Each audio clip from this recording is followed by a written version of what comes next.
Ladies and gentlemen, welcome to the Snowball Show. Once again, you're stuck for the next hour at minimum with myself and an esteemed co-host that I will continually badger throughout the night and really do some depraved things to. It's Ducky this week. Ducky, how are you? Doing some depraved things to me? What have you got? Are we saving that for later in the show? You're going to tell me up front because we didn't hear about anything. I didn't hear anything about this in pre-show. It was all in the waiver you signed before the show. Maybe you should start reading things before you sign them, Duck. Come on. I've taught you better than this. But I'm glad in this case that you didn't read it. So, you know, you're just going to have a surprise later in the show. Is it going to be a surprise like Bad Judge Brand last week? Or is it going to be like a completely different surprise? No, it's not a shit surprise. It's I don't have a surprise. That is the surprise. And now we play a mind game. Does Judge have a surprise? Let us know in the chat. But ladies and gentlemen, welcome on for tonight's episode of the Snowball Show. We have a great show for you. We have an esteemed guest coming on as always. We have some wonderful gaming news and esports news. Ducky's done painstakingly long hours researching just the best news to give to you. Every week. And we're also going to be giving you your weekend in esports. We've got some top picks of the best things to watch this weekend, just in case you've got nothing to do because, you know, COVID. Just mostly COVID. That's basically it. What have you been doing the last, 5 months, honestly? Yeah. Actually, it's weird saying 5 months now. It's more like 9 when you think about it. It feels that way, man. Yeah. It feels that way. I mean, we're fine. We're in those middle and east and western states, so, we're cool. I can still go have brunch. How's brunch? Ducky, how's brunch going? Mum and I get it every Sunday morning. We have one case in Perth right now, and it's no community transmission forever. So I get stuffed if you live anywhere else, basically. Yeah, look, you're doomed if you're basically in the eastern states. Speaking of eastern states and doomed, let's introduce our wonderful guest for this evening. He has a plethora of knowledge across many esports titles, but you'll know him mostly for his amazing work in PUBG. He's a man with great glasses, great style, and great facial hair. Ladies and gentlemen, it's Zenox. Woo! I feel like I was supposed to come out from behind a curtain or something, but thanks for having me on, guys. I was expecting some WWE,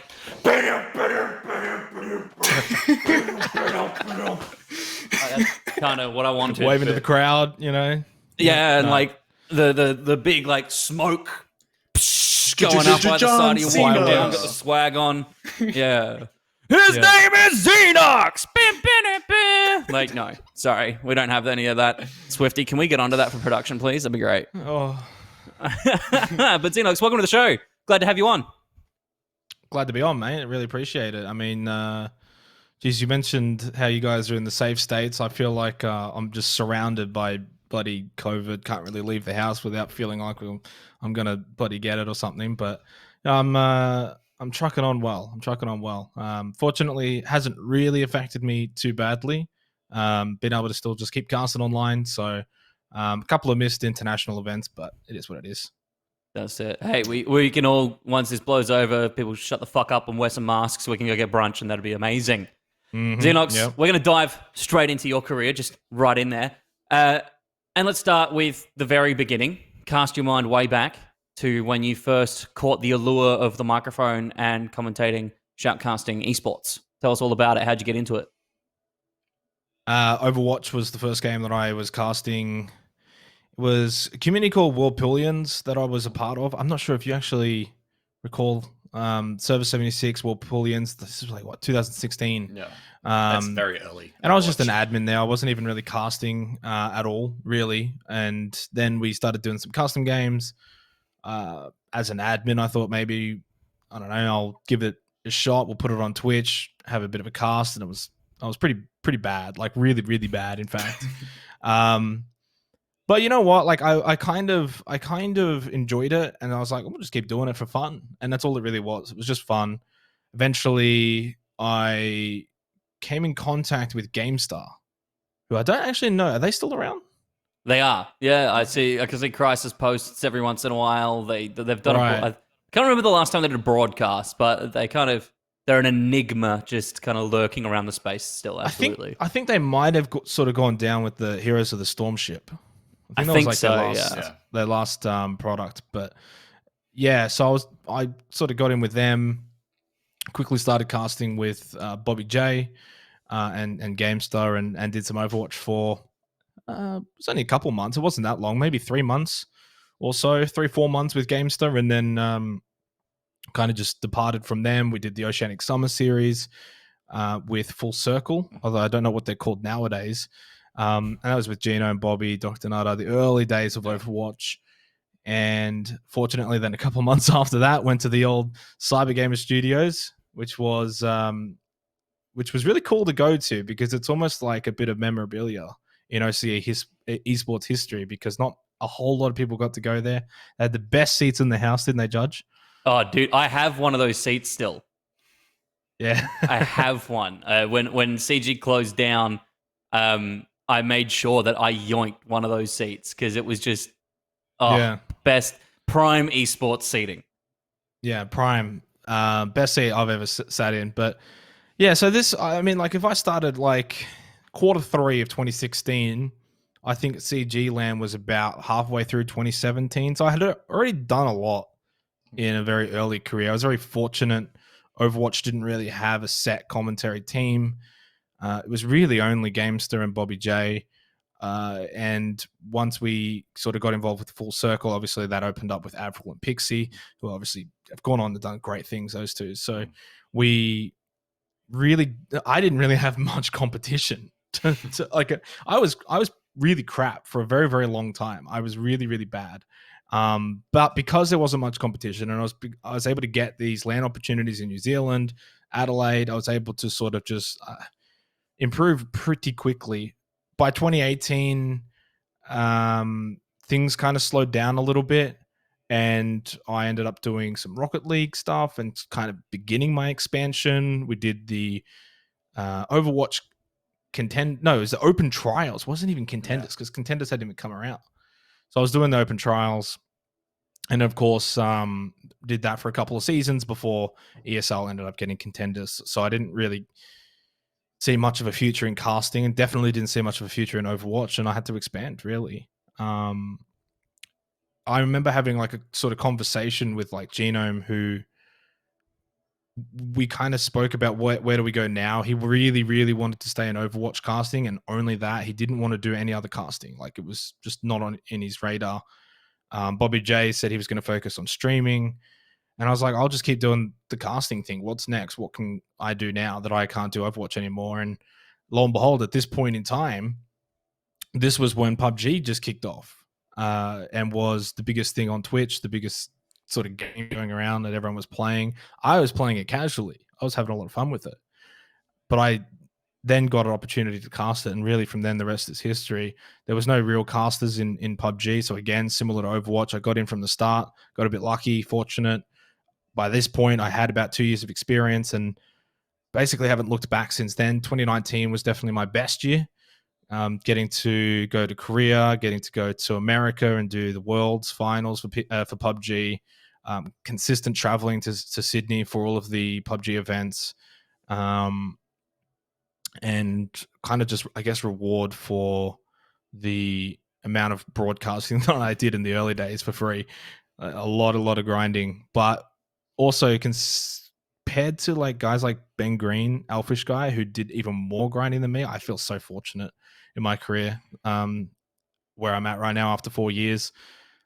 I'm pretty sure like Ben had been casting for 4 years before he even like actually made any money, and I'm at this point in 4 years. So yeah, I'm a very lucky guy, and 2020 was going to be kind of shaping up to be the same as 2019, and the only thing that really changed is instead of going overseas and doing those international events, I've just been doing the international events from home, and that's pretty much where I'm at right now. Is I've just sort of grown as a person, grown as a caster, and done a whole lots of live shows at things like PAX, Mio, lots of lands, lots of events, lots of flying. I do feel like now I'm definitely more of a seasoned caster than, say, a couple of years ago when I switched over to PUBG. Now, you mentioned it makes sense, man. You mentioned in there as well, like you've been moving from game to game, but you've always been flying solo in some sort of respects. Like you're breaking into new ground or a new game that's happening every time. How does that feel for you when, especially in the start, when you're going back to Overwatch days and you had no casting experience? Do you feel like, would it have been easier if you had someone by your side, or are you happy that you went through the journey alone and you picked up the pointers along the way? Well, I mean, Overwatch, I wasn't technically by myself because it was like at one point, me, Bobby J, and Genome tried to create a casting brand called the Lost Vikings. It didn't work out. We mainly did it to try and see if we could get contenders as a group. It was a nice little trio. You know, Bobby was sort of like the host. I was the play-by-play. Genome was the color. So we had a good thing going on there, and we felt like if we could sort of present ourselves as a package, that would improve our chances. Obviously, it was never going to work out like that. I think we were all a bit naive and not fully understanding just the weight of these things. And nowadays, it's just like big international thing coming here. Yep, ESL's going to get it. Like it's just the nature of it in Australia. And but yeah, I definitely wasn't a solo in Overwatch. It was not till PUBG onwards. And I mean, like I'll expand on that. But like going into Rocket League was solo. Going into everything else was solo, but not Overwatch. So I kind of got to see both sides of it, having a group and having other people I could bounce off, and then expanding into other titles as a solo. And expanding into these other titles as a solo, I didn't think was that bad because I didn't feel as restricted. I didn't have to worry about maybe what TOs thought of like my co-caster or something. It was just sort of me. It was just me at face value, and I could just present myself and hopefully get some gigs, which ended up happening. I ended up doing Rocket League for a little bit too, actually. That went longer than I even realized. It's all like a blur these days that I even did it. But I did a lot of the ESL stuff. I did the Mocket stuff as well, which was pretty big actually for Rocket League. So that was all just as a solo running around and trying to just get gigs. Rocket League, I would actually say, was my first stable income in esports casting, and in large part actually thanks to Judge. You're welcome. Firm handshakes there. It's been interesting watching your progression as a caster, Zenox. I remember those Overwatch days with Tibor and I in a very different sort of freelancing pair camp compared to watching you and Bobby and Genome and how you guys were looking to advance your careers in Overwatch. I remember discussions about, you know, how the esports landscape works and how that's going to expand. And, you know, that naivety was always good because it was, you know, some young hustlers trying to make their way and to pave new ground in esports.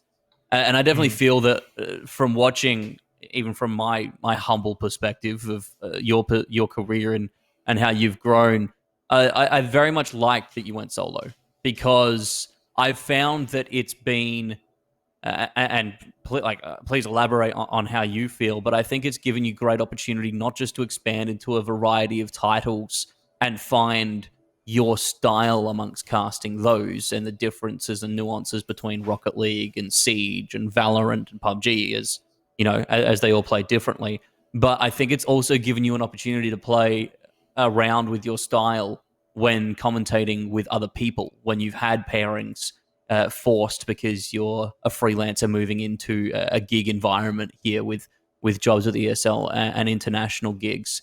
How do you feel that has impacted your style and the way you've molded yourself as a caster? Yeah, I think that's actually a really good question / point to really bring up. And I probably never even thought of it like that.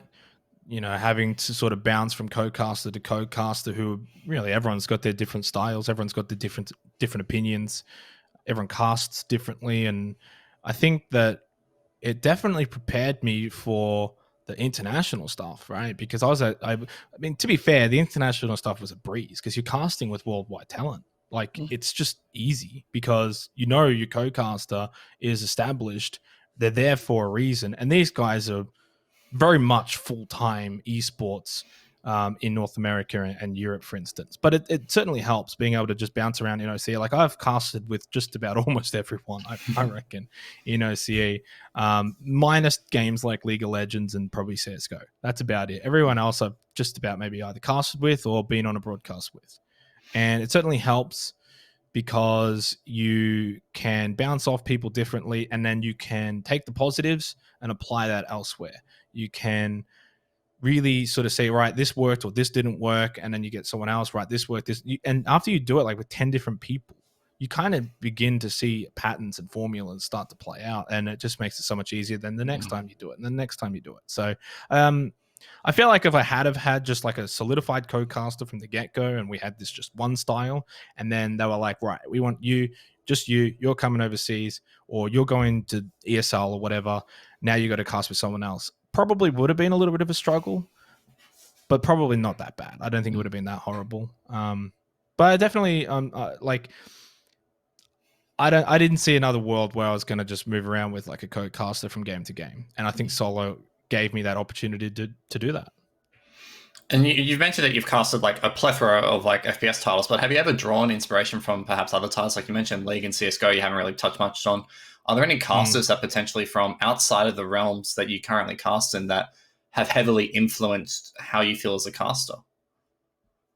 So when I first started casting, when I actually first started really trying to get into casting, I looked at Ubershouts as sort of my not idol. I don't want to say idol because I never idolized him, but I was someone I could sort of kind of try and copy that style a little bit. You know, that rap god, and being able to articulate his words so quickly without messing up and not umming, not ahhing, just constant flow.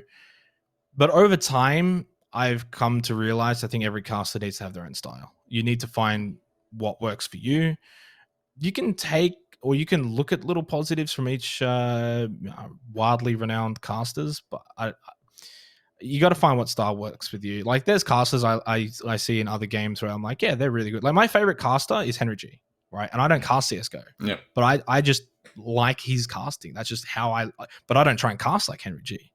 So that's the way I look at it. And I would definitely say to any up and coming caster to find your own style that is you. Yeah, you can draw inspirations from other casters, but make sure you're not just going out there and be like, I want to be the next Henry G, or I want to be the next Ubershouts, or I think you'll find that you're just going to look a bit fake.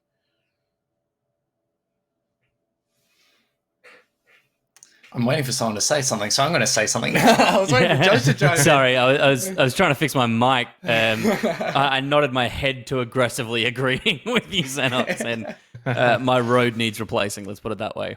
I think you're right, though. I think that idolizing someone I've never found is healthy because we tend to hold someone in a regard that they necessarily don't need, and we put them on a pedestal that isn't humanly attainable when we idolize them. But I think it's the quintessential play-by-play caster to look at for an Australian getting into the space. Mitch Leslie very much was a similar inspiration for me, also because he came from Adelaide, so to think that anything good came out of South Australia was very motivating.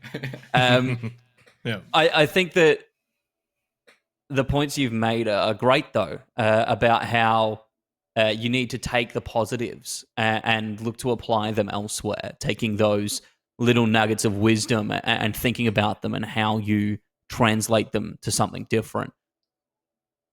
Changing the pace a little bit, obviously you've bounced between games. How has it been picking up those different titles that you've gone through? And what's it been like taking positives and lessons you learned from previous titles into new ones?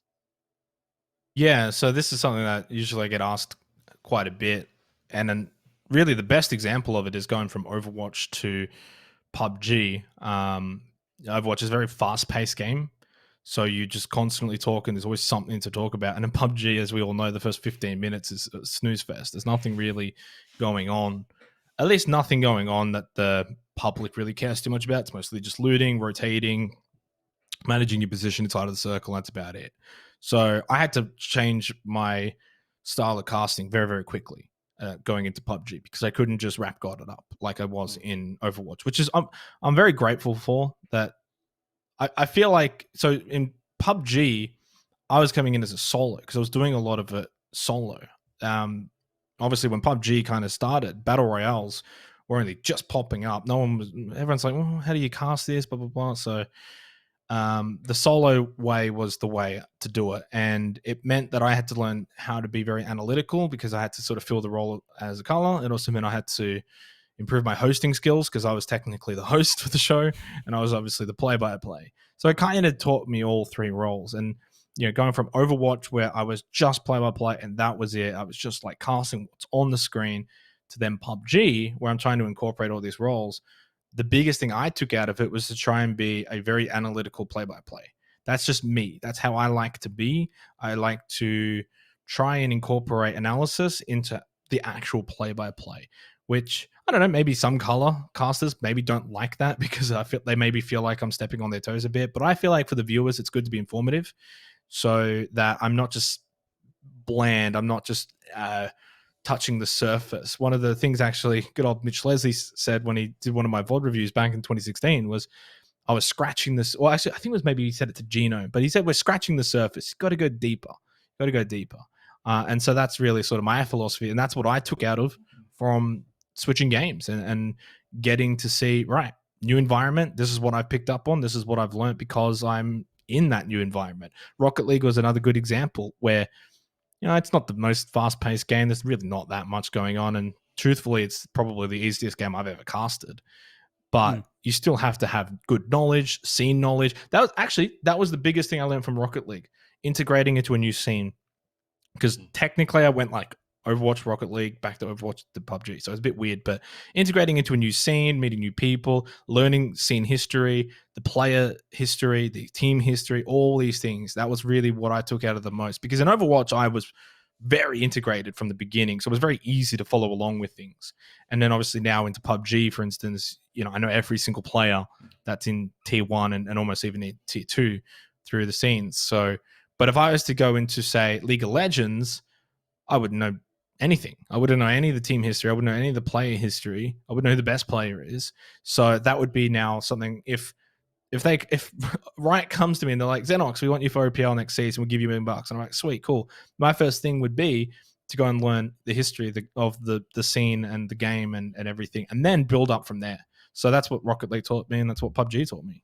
You talk about, like, in preparation, that's really important to learn the histories and learn the players in the region, but how often does that tie back into your cast? Obviously, at least I'm myself noticing whenever I watch League, which is my game of choice for watching, is there's a lot of tie back ins nowadays, especially in Dead Air, where people are trying to tell more narratives and more stories and really try and make it a player-centric endeavor, as well as just telling you what's actually happening on the screen. Do you see yourself tying that into your casting more and more as you've grown? 100%. 100%, especially going into PCS APAC, for instance, for PUBG, which is the PUBG Continental Series, which is technically all of Southeast Asia plus OCE. And we did the first event for this back in, I can't remember, it's like February or something like that, a couple of months ago, the Charity Showdown. And one of the biggest things I critiqued myself on from that event was I hadn't done enough homework on the SEA team. So then going into PCS 1, which was technically the first after Charity Showdown, that was something I improved on. And now we are actually starting up PCS 2 very soon. We're doing the OCE qualifiers at the moment for it. that's again now something I've tried to improve on by actually following the other leagues and seeing the performances. So then that way I can have that more knowledge in the in the storage bank, so that when we do get that dead air, or there's not much happening, or a team does something crazy, or a team does really bad that maybe is expected to do good, then you know about it. So like for instance, in the last PUBG Continental series, there's a player called Yoshi Minburi. He was the MVP from Thailand series. This was considered to be one of the best, if not the best player in SEA. And he royally shit the bed, like in PCS. So I had that knowledge to be able to reiterate that to the audience and be like, hey, this guy's really good. And he did all of this in Thailand, but now on the big stage, he's just not showing up. And I think that's very valuable information to show the audience a bit more about the players more than anything. It all comes back to what Mitch was saying about not scratching the surface, but really going deeper. And I think he's spot on. Absolutely. I totally agree. I think that having that player knowledge, that scene knowledge is invaluable information for casting, because otherwise you just turn out to be a kill feed reader. And if all you're doing is verbalizing, what we're seeing in a kill feed or what's happening right in front of people's eyes, like, then you're more of an accessibility tool than you are part of the entertainment. You know what I mean? Like it's that's all it is. And so I'm with you on that. I think I know what your answer to this next question is going to be, but I'm going to ask it anyway. You've covered a lot of great events: PUBG Nations Cup, PUBG Australia Invitational. You're doing PCS. You've been involved in a multitude of events across other titles as well. Has there ever been a feeling or a moment where you had to step back and take a breath and absorb it, and because you really felt like this is it, this is the opportunity I was waiting for, and now I've made it? I mean, that would definitely be PUBG Nations Cup, more so than even the World Championship, because Nations Cup was my first international breakthrough event. I just remember, like, I was in Korea. This is the heartland of esports. Like, there's just nothing bigger than that, right? It was. I mean, I wasn't teary or anything, but I definitely felt like, hey, I can retire now. You know what I mean? Like, I've reached the summit. We've reached the tippity top. This is about as big as you can just about get. The only thing bigger was doing Worlds, which I did then that as well for PUBG, right? So PUBG, like, Worlds was definitely my most prestigious event, but Nations Cup is the one I look back on, and I just remember the fond memories and feeling like, hey, I've made it. Like, this is awesome, How good is Korea, though? How good is Korea? Yeah, Korea is awesome. I loved Korea. I was actually ashamed I was only there for like 5-6 days. Yeah. I was fortunate that one of the casters there, he's actually American, but he works in Korea, and he knows a little bit of Korean. He was able to take us around a few different places and get a bite to eat. So that was pretty good. And I was Korea has a lot of like English signs as well, so you can kind of navigate it relatively comfortably. I know you were there, Ducky, so Yeah. You would know. But yeah, it's just a bloody great place. It was really hot when I went, though. Really, really hot. Yeah, because you went Very like muggy. Summertime ish when I was in Korea, because it was August last year was Nations Cup. I went in October. And I was fortunate enough that I could spend a couple more weeks there than you could. And honestly, you went for the Overwatch thing, didn't you? Yeah, I went for Overwatch was Contender that? Score. Yeah. And Because I remember when I got back, it was Mio, I want to say. Yeah, I did Mio immediately after that, and that's when Avril told me that he was going over to Korea a couple weeks later. It was good. I have been itching to go back ever since. I have not shut up about it to anyone, and I don't think I'll ever shut up about it until I physically find myself at Incheon Airport again and go, holy shit, I'm back in Korea. Like, it's just I'm waiting for it. When you mention like the PUBG Nations Cup, like, does that like stand out to you? Is there any like memorable casting moment from that you can specifically represent, or is it just like the event as a whole that made it so memorable? No, just the event as a whole. Don't get me wrong, there were a few really awesome casting moments. Like, I was fortunate enough to cast probably one of the biggest blunders in PUBG history when Brazil threw a 3v1 against Thailand. So that was kind of cool to cast that. But no, it was just as a whole, really. And it was really good too, because meeting all of the talent, the worldwide talent. I mean, like, I got to cast Pansy.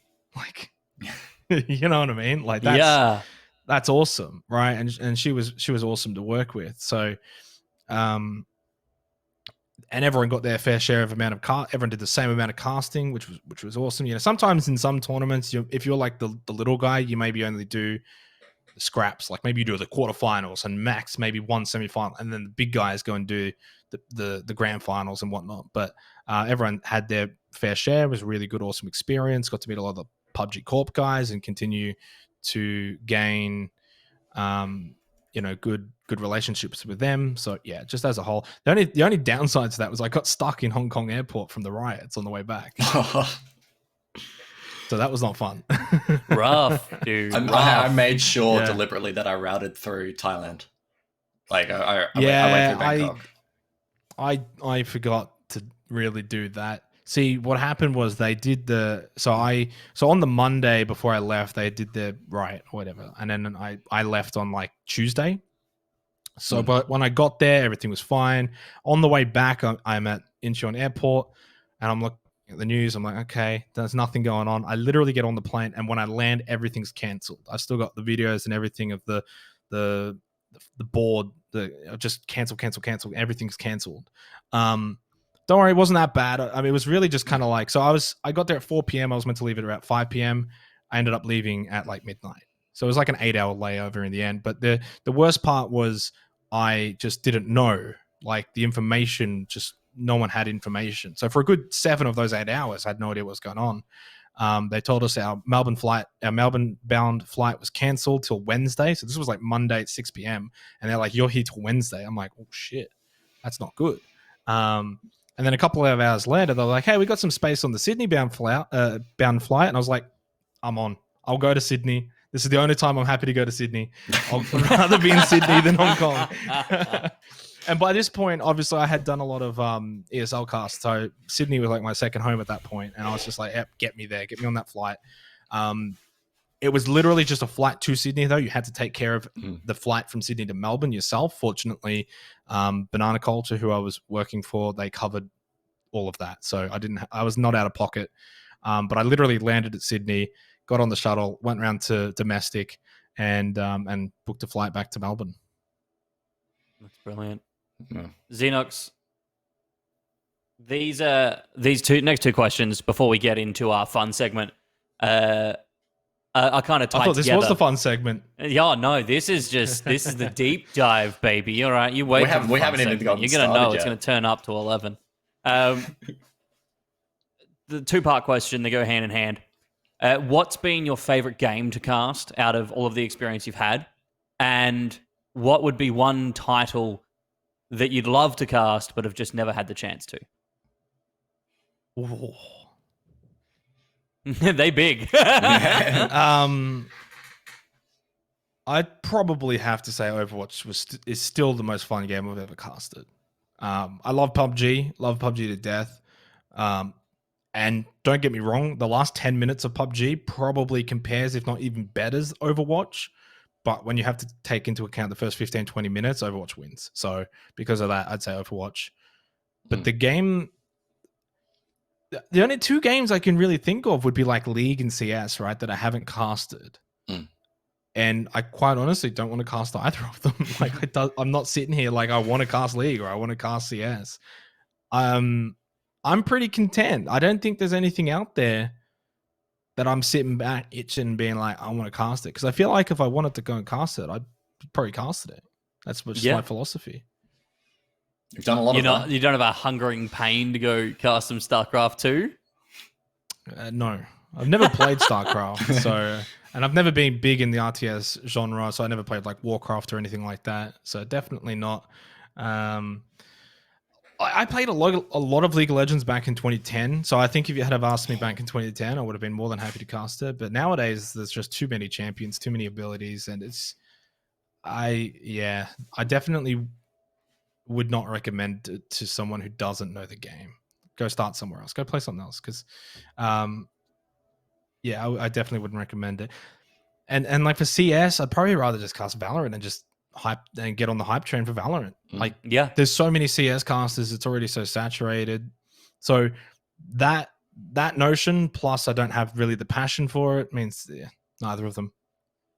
That's fair, man. What about Fall Guys? When we get Fall Guys custom lobbies, when are we jumping into to Fall Guys for some Zenox casting? Now that I would cast, I think there's potential there with Fall Guys. In a joking manner, though, it's a fun game. Definitely not a proper esport, though.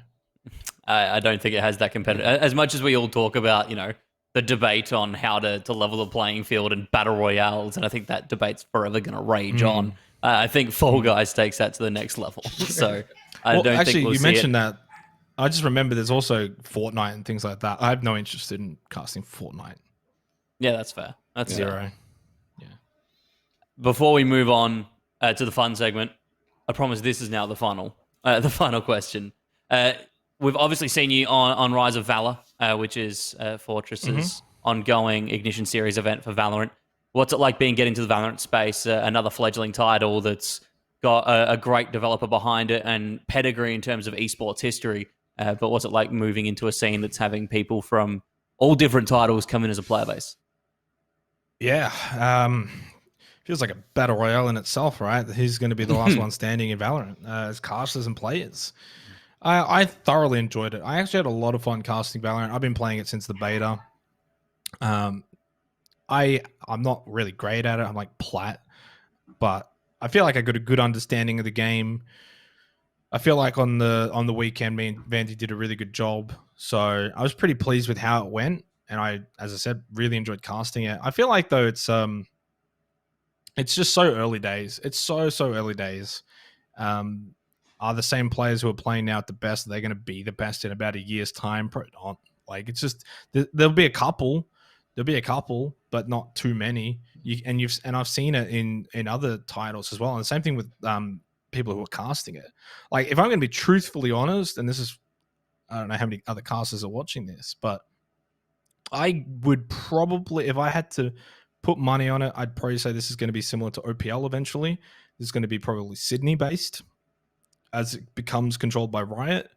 And so you'd want to be a Sydney-based talent if you're looking at Valorant. That's just my guess. I mean, I could be wrong. Maybe, just maybe, it'll be things like these Ignition Series events where Melbourne talent can get involved, or from anywhere in OCE, New Zealand, for instance. But I just got that hunch. That it's going to eventually, at least in maybe a year, 2 years' time, be very controlled by Riot. Because Riot loved their control. They absolutely love to handle their product, and they do it well. You look at the way that they do OPL and whatnot.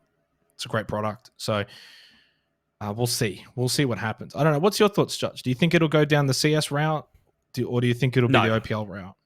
I think, if anything, if we're lucky, it will be a merger of a core OPL style system that also allows for third-party tournaments. I think that will be the key, which is really what I think a lot of people looking at stability in Counter-Strike have wanted for a very long time, is for Daddy Gaben to actually give a shit about Counter-Strike and stop caring so much about Dota. So I think that, in my mind, I'd like that format where it is centrally Riot controlled, and still absolutely that there is a very stable, ongoing system that has pathways to international opportunities, because I think that's the best thing Riot has for fringe regions is that ecosystem. But I want the ability for third parties to still be able to put on events. I think that closing that off, taking the Blizzard route, is a vast mistake. And it's because it doesn't lend to creativity. It doesn't lend to charity events that can push the boundaries of the content that's made in and around that game. It doesn't lend to things, while currently an issue and contentious, things like Blast, that had different formats and had different kinds of content come out around CSGO.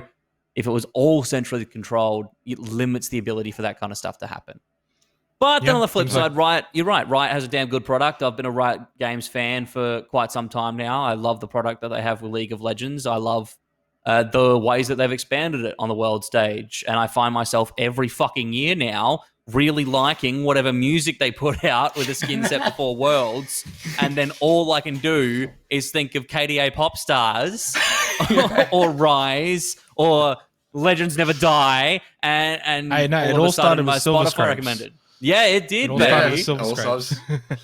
there wasn't such So- a community uproar about some iconic song from the 5th game of a best of 5. You know, probably wouldn't be shaped out like this. Exactly. And as you talk about like Rise and Legends, I'm gonna die on this hill of a contentious issue. Okay, go on. The best world song ever made by Riot is Ignite. Season 6 Yes! Worlds by Yes! by Zed is Yes! Ignite is just so good. The What's the Okay, most so- video for it iconic one? is What's the most iconic one? Pop Stars. Pop Stars would 100% be the most iconic one. Even though that's not a world song, that would 100% be the most iconic league What song. about Silver Scrapes? Or is Silver Scrapes too old now? It's a bit old now, and like it depends also who you talk to. Like if you talk to an OPL fan, they're not going to say Skillless Scrapes, they're going to say Dodo Sin. Like it's not necessarily like a universal concept of Silver Scrapes. Right. I'm just too old. I'm too old. Yeah, All I right. mean, You're I'm a in the same fossil, age as you. Zenox. Like I started Yeah, playing. I League haven't way back moved then. on since I think I really kind of stopped playing around season 3. Actually, I think Vandy asked me the other day what was the champion that was released when I started playing, Mhm. and I started playing in between Jin Zhao and Vladimir. That's how long ago Okay, it you're a was. boomer. Wow. Yeah. That's Which, OGC. fun fact, Wow. Jin Zhao was completely busted on release. Yeah. If anyone remembers the trivia here, was completely busted. Vladimir was a lot of fun, but yeah, this was even before season 1 even came out. This was before all of that. Yeah, This is kind of like beta era League of Legends. Like this is where I started it playing. wasn't beta. It was released, but it Yeah. just was before season 1. Yeah. because beta See- was actually 2009.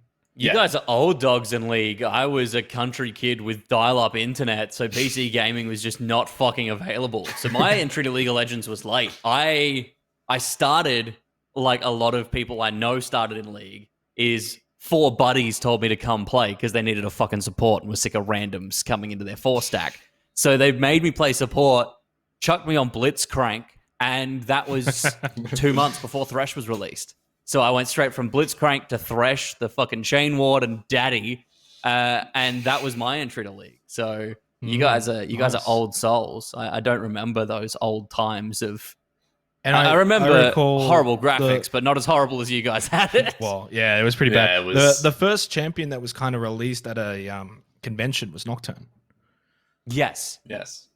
Yeah. It was one of the PAXs, I don't know, PAX East, West, something like that. Yeah. But they hyped that up, and yeah, he stole the show. That was an awesome release.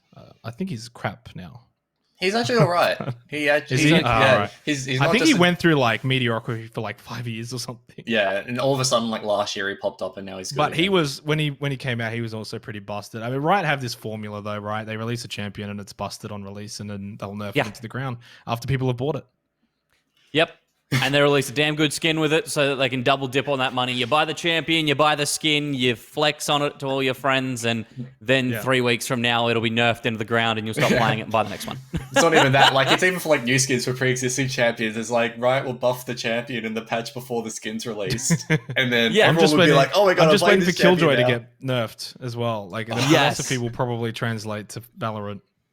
I mean, it's what I'm expecting. I'm waiting for there to be a push for character skins. I think that'll be interesting if they allow it, and then also don't allow it in I hope they competitive. Can we Don't. just don't? I hope Can we they just don't. not have it? They've ruined CS. Agent skins ruined Yeah. like CS. Can I just say as well, like it's a first-person shooter. Who's gonna buy skins when you can't see it? You know, Bro, games like Fortnite, it's because it's a flexing on the third-party game, fools. can get away with it. Yeah, you're right. You are right. Why buy the drip if you can't look at it yourself? There's no point. Exactly. Yeah. All right, let's bring it on back. Zenox, you've been a wonderful guest. Oh no, the mic. He's touched his mic. He's made it through most of the show without doing it. I think what he was going to say, and I might steal his thunder. I think Yeah, it's time go for for the it, Doc. fun segment. Now we've got a couple of fun questions at you. If not, like if you weren't having Yes. fun before now, first of all, what are you doing? Second of all, you're about to have some fun. I'm always having fun. Are you back? Are you back, Judge? I think I'm back. Can everyone hear All me? right, he's back. I Yes. can hear you, buddy. Okay, we're back. Wonderful.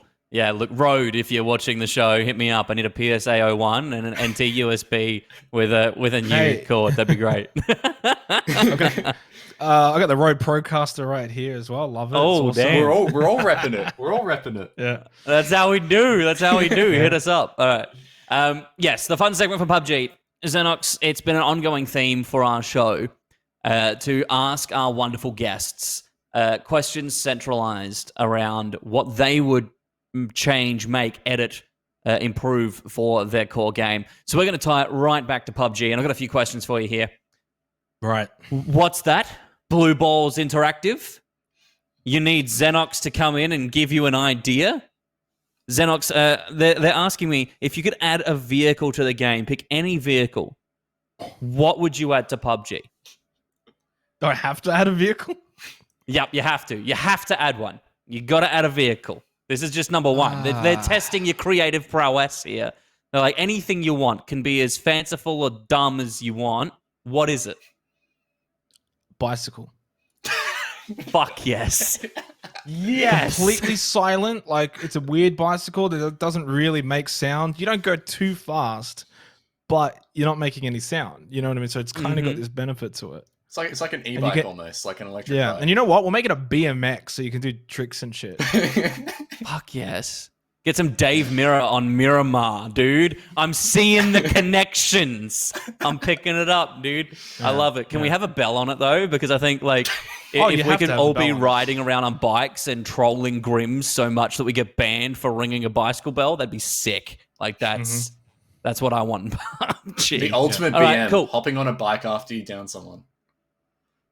And doing a fucking mad trick over their corpse. That'd be sick. Oh, what's that? Oh, you want more feedback, Blue Balls? Yes, absolutely. Zenox, if you could remove a vehicle from the game right now, what are you getting rid of? Probably just the BRDM. Mm-hmm. Do you know what that is? Yes, I do. Okay. Give us your reasons why, 'cause I fucking hate the BRDM. Armored truck thingy. It's pretty rare. It's not in competitive, but I just don't see the point in it. Don't really get it. I think it's kind of like that casual flex, you know, give the casual players a way to win by just giving them a fucking armored truck and go, here you go. Like, well, that's half of the features that Fortnite bring out, really. Yeah, it's wrong. Fortnite in a nutshell. As Ducky would know as a mad Fortnite gamer. Oh, definitely. All right, Zenox. All those hours. Now to something more poignant. If you were to add any weapon to the game, doesn't have to be a firearm, could be melee, could be unconventional. It can be a trebuchet if that really is what you think is needed for the PUBG competitive scene. What weapon would you add? Rocket launcher. Ooh. Yeah. Controversial. It's why the rocket launcher? Mm-hmm. Two-hand. I'm thinking balance-wise, you can't hold a gun. You can just only have... Because, you know, rocket launcher is pretty big, right? You're not going to just put it on your back while you hold a barrel. So you can't hold any other gun, just the rocket launcher. Only maybe like, let's say you can have one rocket in the launcher and you can carry one. That's it. And this thing will destroy like half a comp. Basically should be what the C4 is. And that's it. No, that wouldn't be in competitive, just for fun. But yeah, rocket launcher, why not? There's a C4 in the game now that apparently is like a mini nuke, so why not? Why not? Let's just go full Fallout style, hey Ducky, and just put a fat man nuke in a rocket launcher for PUBG. I can just see. So in PUBG, there's gliders in casual. Someone gliding up, getting on and having another guy on top of the glider, sitting there with a rocket launcher, and just orbital bombardment and casual. Yeah. I can't wait to see how that's abused. On the other side of the wings, throwing out C4s and shit. Yeah. Yep. Your own fireworks That's disgusting. display, basically. Yeah, pretty much. Yeah. Casual PUBG is very different to competitive PUBG. Oh, yeah. I'd love to see the content you could get out with that. Like, you know, get a few boys in some gliders and have some aerial shows and shit like that with C4 and rocket launchers. People did a lot of those kind of things when the gliders were introduced. So there's a lot of wacky and crazy shit you can do in PUBG that I don't think people realize.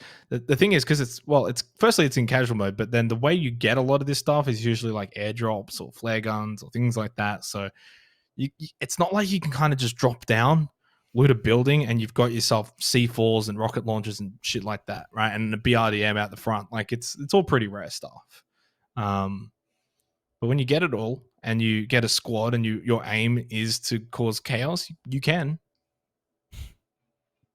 True that. We have a post in the chat.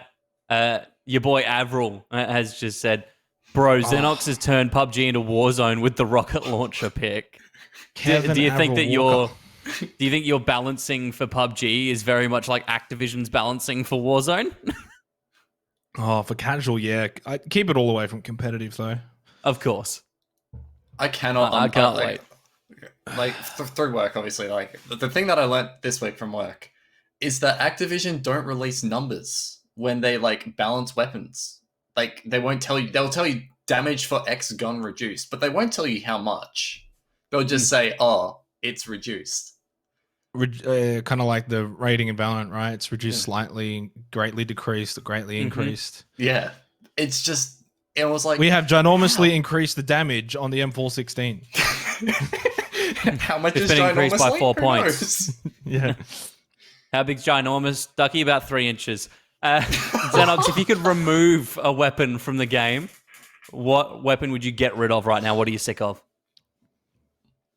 Right now, I'd get rid of the barrel.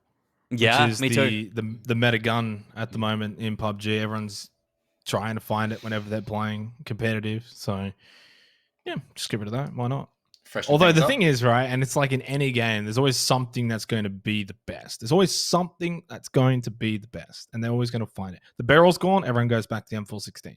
Mm-hmm. So you can never win, really, in pretty much any competitive game, just about. Everyone's Well, I mean, it's all always min-maxing. about finding the meta, isn't it? Like finding the meta, min-maxing it, making sure you abuse it for as many rank points or as much elo or whatever system it is the game you play has, and then waiting for a patch and carrying through the next one. You know, so I feel you though, man. I'm sick of the barrel. Like I was sick of the barrel when it was introduced. I'm sick of the barrel now. What's like in Valorant? I'm sick of the operator already. Last night I was in a competitive game, and on the opposition they had 4 ops. 4 op. This was solo queue. Well, I don't know. Maybe they were stacked. I don't know, but I just think it's ridiculous. It's ridiculous. You know what I'm sick of? I'm sick of getting fucking running vandaled. Oh, that's running vandal headshots. Yeah. Oh, nothing is more frustrating. Like coming from a tactical shooter perspective, you're running sideways, strafing across. You're not sure if they got lucky like or if somehow it's like the net code. You just doesn't feel good. Doesn't feel good. It doesn't feel good. It makes me want to cry. Like I've got to go curl up on the couch with my dogs and crying to my. Have you seen the strat where it's like everyone buys ops, but then like when they're really really cashed up, then they also like pick up a phantom or a vandal for themselves and they just chuck it at their feet whenever they miss the op shot. No. They pick up the rifle. Really? Yeah, That's people disgusting. do that. I do that. It's great. Yeah, I bet you do. It's a wonderful 12th round strategy. And then you've you got get like 8k in the bank. Pick up an op. Pick up a phantom. Pick up a vandal. And you get you can headshot just from the bait other side of the hell out map with a anyone. ghost, and you're out of money. Yeah.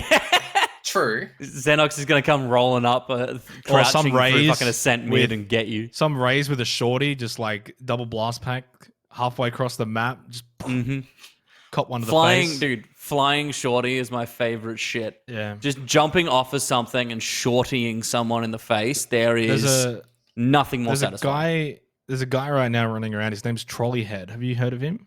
No. He's in competitive OCE. He's running around Immortal and whatnot. He's setting the new meta, which is raise shotgun only. And he's doing it very successfully with judges and buckies and shorties on the raise. The guy's insane. You're picking up these See, strats my this elo is weekend? plat, and all I ever fucking do is just lurk Don't with worry, a I'm judge. plat too. Dude, We can lurk all go with in a this judge. together. So good. I'm sitting there as I like would a cipher recommend though. and just Recommend lurk. to not try it at home No. unless you want to be in gold. Yeah, that's it. Yeah. Pro strats only.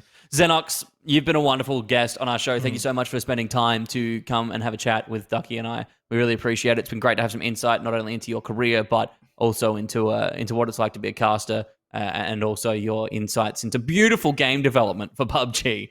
Is there anything you want to plug? Anything you want to point anyone to that's watching right now? I'll just say firstly, thanks to you guys, Judge, Ducky, Swifty, and Nico for getting me on the Snowball show. A lot of fun. A bit quick. I feel like next time we've got to do this a bit longer, maybe have a few beers as well. Oh. You know what? Like live podcast at like GGE's or Fortress or something. Like a good solid hour and a half, 2 hours. That's the play. That's the play. And we could give you the WWE intro. Yeah.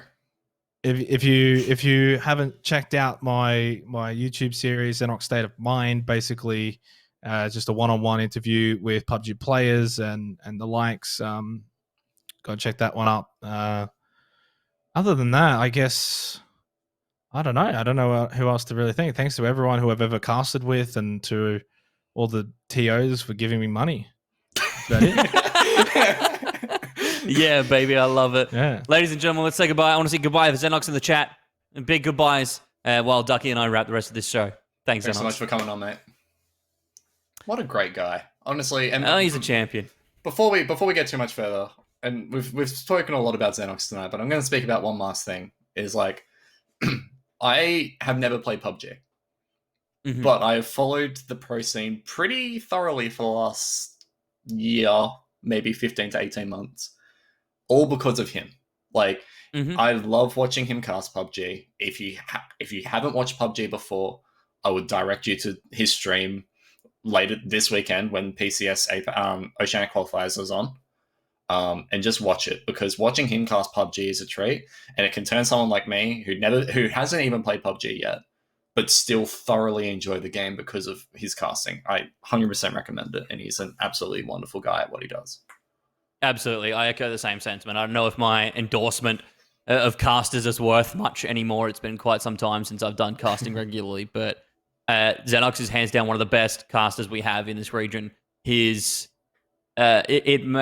like the fact that he pointed to Mitch, like Ubershouts, as an influence for him, because it is the exact vibe I get when I watch him cast something. He's providing me with insights that, had I been paying attention, I may have noticed, but probably not. And I'm not just watching the screen with him commentating. So certainly if anyone's looking to pick up a damn good play-by-play / semi-color or analytical play-by-play, I would say, as he put it, he's your man. So look into it. Ladies and gentlemen, before we finish up for the night, we're going to give you your news segment, and then we'll get into the weekend esports that are coming up. Ducky, why don't you start us off with this one? Yeah, a little bit of a short news segment this week. Obviously, nothing much happening, but there is still news, so you should better cover it.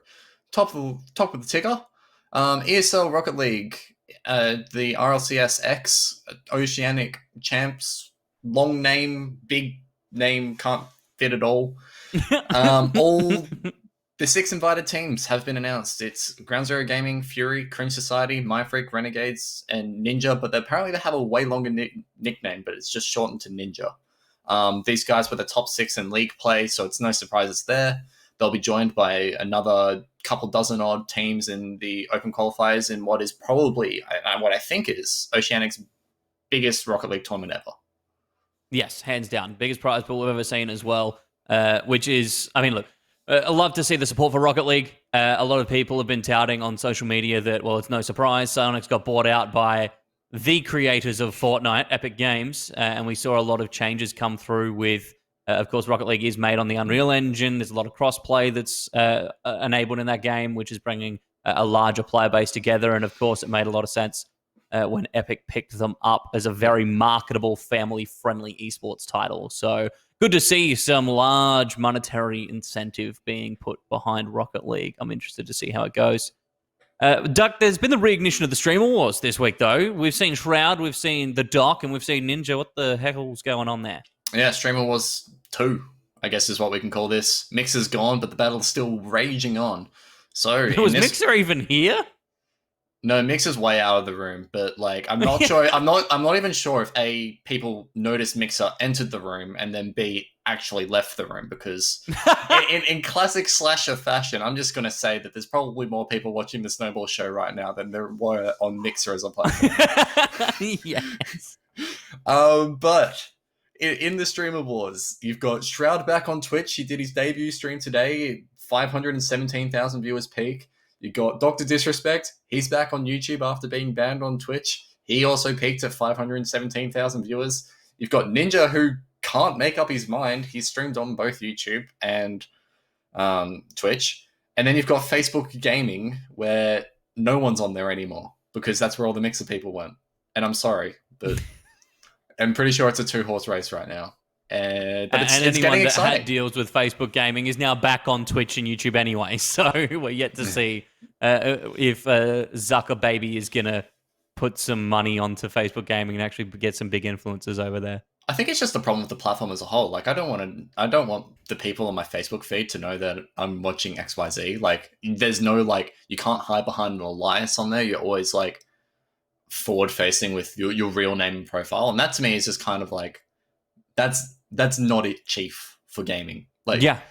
I feel like, that I don't want the weirdos space, that I went to high school with to see that I'm watching weirdos playing video games. Like, that's not cool. I can't do that. Yeah, in the gaming space, I'm ducky, but you know, like I try and keep like my gaming space and everything else with my real life semi-separate. You know, on a platform like Facebook Gaming, I don't really have the opportunity to do that. So I feel that.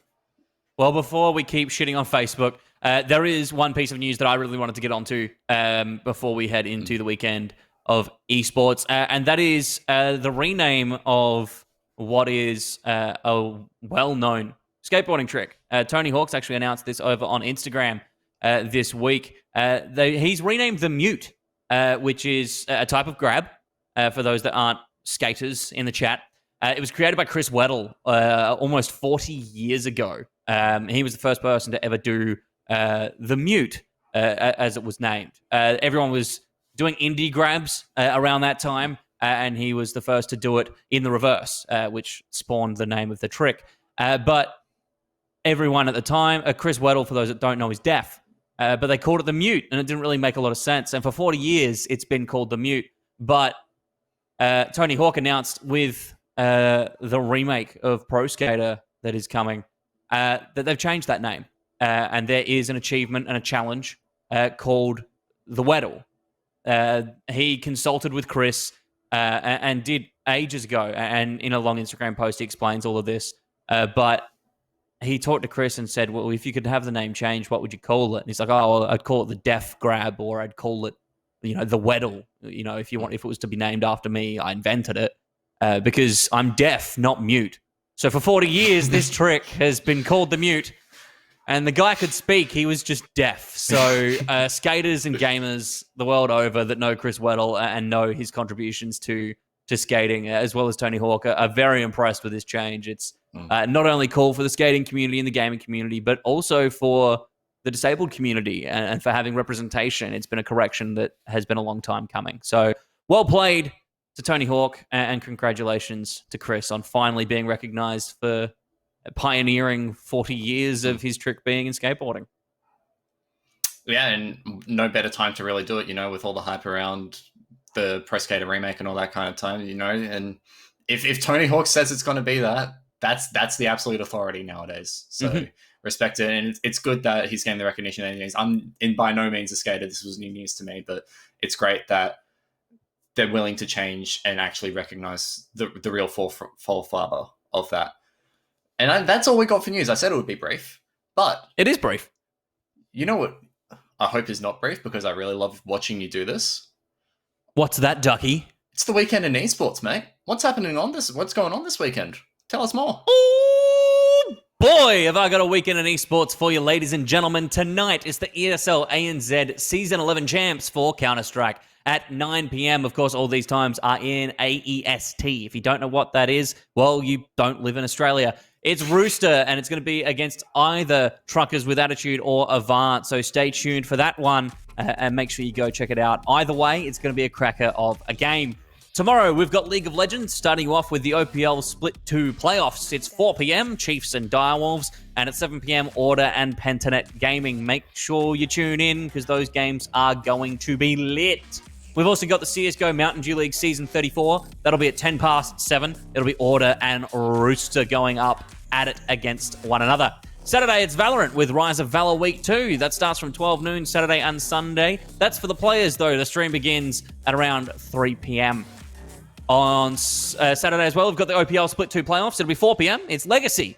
The Big Tree has done very well this split, and they'll be playing off against the winner of Order or Pentanet. So make sure you catch that one. On Sunday, we head into the Rocket League Championship Series for Season 10. It's the Oceanic Champs for fall at 6:30 p.m. Make sure you get onto that. That's what Ducky was talking about just earlier. Those teams have been announced. The PUBG PCS Series 2 Oceanic Qualifiers starts sometime on Sunday. Tweet at Zenox, tell him you love him, and make sure you find out what time. It should be around 6 p.m. Australian Eastern Standard Time. And to finish it off, I'll give you a long weekend. Monday, it's the Overwatch Contenders Australia Season 2 for 2020. We're heading into Week 3. At 5 p.m, we'll have Ground Zero Gaming against Memento for Giver. And for the match of the week, according to Ducky, it's 8 p.m. with Mind Freak and Warriors. And that, ladies and gentlemen, is your weekend in esports. What a fresh little overlay you've got there now. You're a little newsreader.